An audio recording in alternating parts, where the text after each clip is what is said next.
Hello students, myself Neeraj Kumar from आर्वेट college of engineering and research centre Ajmer. आज जो मैं टॉपिक लेकर आया हूँ ये है टोर्शन। ये स्ट्रेंथ ऑफ मटेरियल का काफ़ी इंपॉर्टेंट टॉपिक है और इसमें हर एक एग्जाम में अच्छे क्वेश्चंस पूछे जाते हैं जिसको हम इजी वे में सॉल्व कर सकते हैं।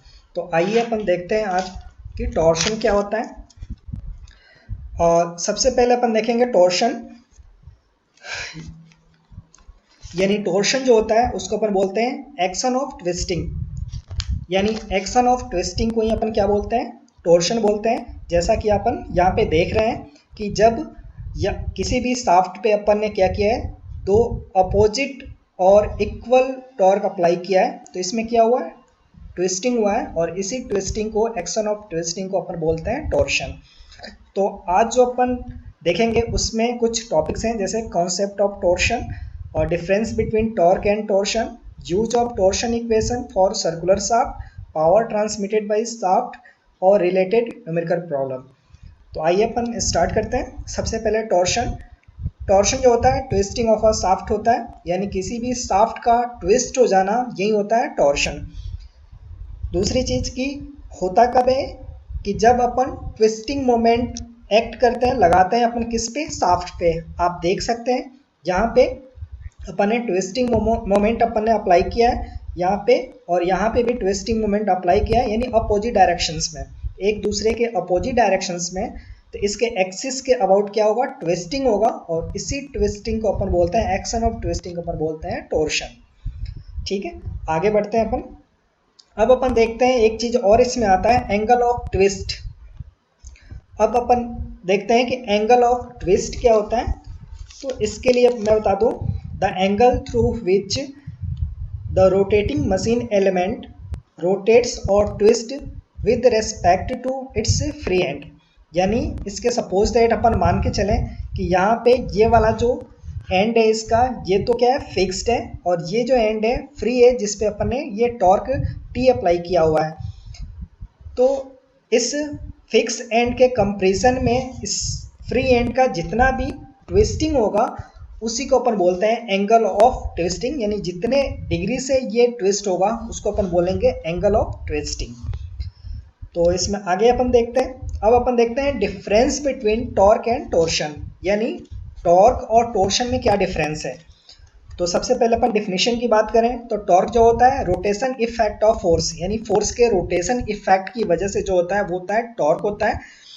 जबकि टोर्शन जो होता है effect produced due to torque, यानी टॉर्क के थ्रू जो इफेक्ट प्रोड्यूस होता है उसको अपन बोलते हैं टोर्शन। तो यहाँ पे आपको समझ में आ गया होगा। अब अपन देखते हैं मेजरमेंट इसमें क्या होता है, पॉसिबल होता है, क्योंकि इसके लिए फॉर्मूला जो होता है वो होता है फोर्स इनटू परपेंडिकुलर डिस्टेंस। जबकि यहाँ पे टोर्शन में जो होता है वो मेजरमेंट पॉसिबल नहीं होता है। इसकी एसआई यूनिट की बात जो करें, इसके लिए टॉर्क के लिए जो होती है वो न्यूटन मीटर होती है, जबकि इसके लिए नो फिजिकल यूनिट अवेलेबल। अब अपन देखते हैं प्योर टोर्शन क्या होता है। तो प्योर टोर्शन जो होता है जब किसी शाफ्ट पे दो इक्वल और अपोजिट टॉर्क अपन अप्लाई करते हैं और उसके थ्रू जो ट्विस्टिंग होता है तो उसको ही अपन बोलते हैं प्योर टोर्शन और सिंपल टोर्शन। अब कुछ एजम्पशंस हैं जो थ्योरी ऑफ प्योर टोर्शन के लिए कुछ एजम्पशंस हैं जिसको एज्यूम करके हम कोई भी डेरिवेशन यहाँ पे अपन सॉल्व करेंगे या फिर कोई भी न्यूमेरिकल को अपन सॉल्व करेंगे। इसमें सबसे पहला है the material of the shaft is homogeneous and isotropic.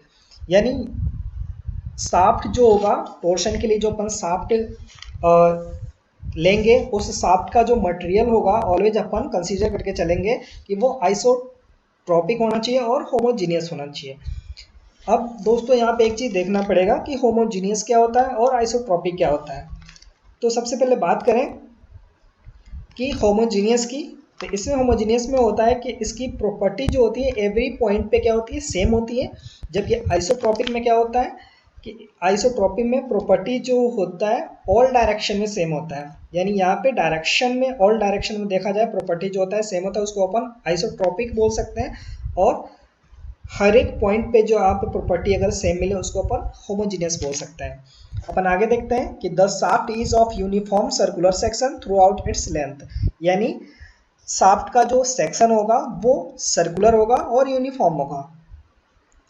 तीसरा चीज है the twist is uniform along the length of the shaft, यानी इसका जो ट्विस्ट होगा वो भी क्या होगा, शाफ्ट के अलोंग यूनिफॉर्म होगा। नेक्स्ट पॉइंट है cross section of the shaft which are plane before twist remain plane after twist, यानी इसका प्लेन जो होगा वो ट्विस्ट के बाद से चेंज नहीं होगा, ये सेम ही होगा। नेक्स्ट पॉइंट है stresses induced in the shaft due to torsion do not exceed the proportional limit, यानी शाफ्ट के अंदर में जो स्ट्रेस इंड्यूस्ड है वो क्या होगा, प्रोपोर्शनल लिमिट जो है स्ट्रेस की होती है उससे वो बियॉन्ड नहीं जाएगा, उससे वो एक्सीड नहीं करेगा। नेक्स्ट है the distance between any two cross sections remains the same after the application of torque, यानी किसी भी दो क्रॉस सेक्शन का जो डिस्टेंस होगा वो एप्लीकेशन ऑफ टॉर्क यानी टॉर्क अप्लाई करने के बाद भी क्या होगा, सेम होगा, वो चेंज नहीं होगा। तो ये कुछ एजम्पशंस हैं जिसको अपन लेके चलते हैं टॉर्शन में। अब अपन बात करते हैं टॉर्शन इक्वेशन की। तो टॉर्शन इक्वेशन जो होता है T/IP इक्वल टू Fs/R, यहाँ पे अपन टॉ भी लेते हैं, टॉ भी यहाँ लिख सकते हैं, तो Fs/R और इक्वल टू Gθ/L, जहाँ पे T जो है ये है अपना ट्विस्टिंग मोमेंट ऑन शाफ्ट और इसकी जो यूनिट होती है न्यूटन मीटर लिख सकते हैं या फिर न्यूटन mm लिख सकते हैं। अब अपन बात करते हैं IP के लिए। तो IP जो है तो होता है polar moment of inertia of the section of shaft होता है, जिसको अपन mm4 और मीटर 4 में लिख सकते हैं। नेक्स्ट है अपना Fs है। Fs जो होता है इसको अपन टाउ से भी डिनोट कर सकते हैं, जो कि क्या होता है शियर स्ट्रेस होता है, जिसको अपन न्यूटन पर मीटर स्क्वायर और न्यूटन पर mm लिख सकते हैं। नेक्स्ट है अपना G जो है ये अपना मॉडुलस ऑफ रिजिडिटी है, जिसको अपन न्यूटन पर मीटर स्क्वायर और न्यूटन पर mm स्क्वायर इसकी यूनिट होती है। नेक्स्ट है अपना थीटा जो हो जाएगा एंगल ऑफ ट्विस्ट, जिसको अपन रेडियन में लेंगे। L जो हो जाएगा लेंथ ऑफ द शाफ्ट, जिसको अपन मीटर और mm में ले सकते हैं, और कैपिटल R जो है ये हो जाएगा रेडियस ऑफ शाफ्ट, जिसको अपन मीटर और mm में ले सकते हैं। तो ये हमेशा अपन को याद रखना पड़ेगा torsion equation T/IP equal to Fs/R equal to Gθ/L। अब अपन बात करते हैं power transmitted by a shaft, किसी भी शाफ्ट के थ्रू कितना पावर ट्रांसमिट किया जाता है। तो इसके लिए ये फॉर्मूला है पावर के लिए P इक्वल टू 2πN और TA जो है यहाँ पे अपन एवरेज और मीन टॉर्क की बात कर रहे हैं। ये जो TA है ये तो एवरेज टॉर्क है या फिर ये मीन टॉर्क है। तो इसका कंप्लीट फार्मूला हो जाएगा P equal to 2πN TA/60। इसको अपन वॉट में लेते हैं, अगर किलो वॉट में लेना होगा तो ये हो जाएगा 2πN TA/60 और इंटू ये हो जाएगा 1000, ये हो जाएगा अपना किलो वॉट में, जहाँ पे वेयर TA जो हो जाएगा एवरेज और mean torque transmitted in newton metre और N जो हो जाएगा number of revolution per minute. ये RPM अपन को जो डिनोट करेगा वो कैपिटल N से करेगा। अब अपन बात करते हैं एक प्रॉब्लम की। एक प्रॉब्लम है, इसका अपन सॉल्यूशन देखेंगे कैसे सॉल्व होता है।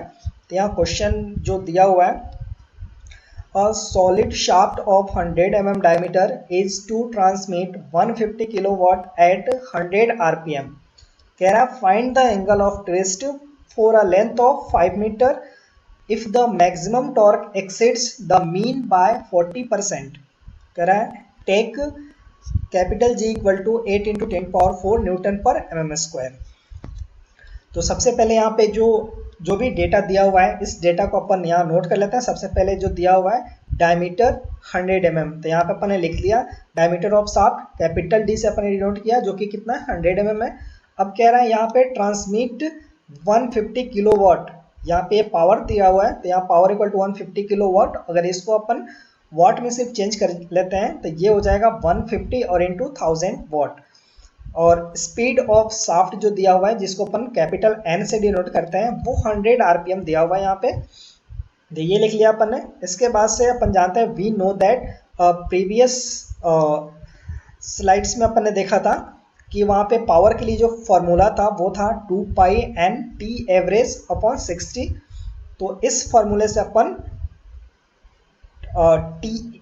टी एवरेज अपन कैलकुलेट कर सकते हैं। सबसे पहले पावर के लिए वैल्यू अपन लिख लेते हैं, ये पावर की वैल्यू हो गई, उसके इक्वल टू ये हो गया 2 पाई एन के जगह पे अपना 100 आरपीएम है और टी एवरेज अपॉन 60। यहाँ से टी एवरेज अपन कैलकुलेट कर लेंगे, तो ये टी एवरेज जो होगा ये हो गया 14,323.945 न्यूटन मीटर। या फिर इसको न्यूटन मीटर को अपन एमएम में भी चेंज कर सकते हैं। तो यहाँ से टी एवरेज जो हो जाएगा ये हो गया अपना कंप्लीट वैल्यू न्यूटन एमएम में। यहाँ पे अपन ने 1000 से मल्टीप्लाई कर दिया है तो एमएम में चेंज हो गया। उसके अलावा मैक्सिमम टॉर्क निकालने के लिए यहाँ पे क्वेश्चन में कह रहा है कि if the maximum torque exceeds the mean by 40%, तो मैक्सिमम टॉर्क जो हो जाएगा वो क्या हो जाएगा 40% ग्रेटर देन टी एवरेज।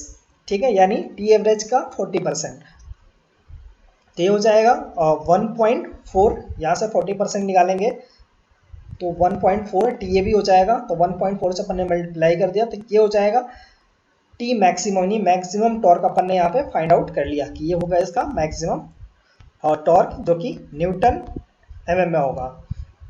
अब अपन आगे देखते हैं। लेंथ ऑफ द शाफ्ट जो क्वेश्चन में दिया हुआ था वो 5 मीटर था, इसको अपन ने एमएम में चेंज किया है, 1000 से मल्टीप्लाई कर दिया। पोलर मोमेंट ऑफ इनर्शिया जो होता है आईपी, इसके लिए सर्कुलर शाफ्ट के लिए फॉर्मूला होता है पाई अपॉन 32 इंटू डी का पावर 4। तो यहाँ से पोलर मोमेंट ऑफ इनर्शिया पर निकाल लेंगे तो ये हो जाएगा पाई अपॉन 32 और 100 का पावर 4। तो यहाँ से ये हो गया कंप्लीट जो वैल्यू है MM4 में, ये अपना पोलर मोमेंट ऑफ इनर्शिया निकाल लिया अपन ने। अब अपन यूजिंग रिलेशन टॉर्शन इक्वेशन का जो फॉर्मूला था उस फॉर्मूले से ये रिलेशन अपन ने लिया है T upon I P equal to G theta upon L, और यहाँ से अपन टी की वैल्यू पुट कर देते हैं ये, और आई पी की वैल्यू ये हो गई, जी की वैल्यू अपन को क्वेश्चंस में दिए हुए हैं, और यहाँ से थीटा हो गया, और एल जो है 5000 यहाँ पे अपन लिया हुआ है। तो यहाँ से अपन थीटा कैलकुलेट कर सकते हैं। इसको सॉल्व करने के बाद से ये थीटा जो आया है 0.1276 रेडियन आया है, इसको अपन ने क्या किया है डिग्री में चेंज किया है। डिग्री में चेंज करने के लिए अपन ने 180 अपॉन पाई से मल्टीप्लाई कर दिया है इसको, जो कि डिग्री आ गया 7.31 डिग्री। तो इस तरह से अपन प्रॉब्लम को सॉल्व कर सकते हैं। Thank you.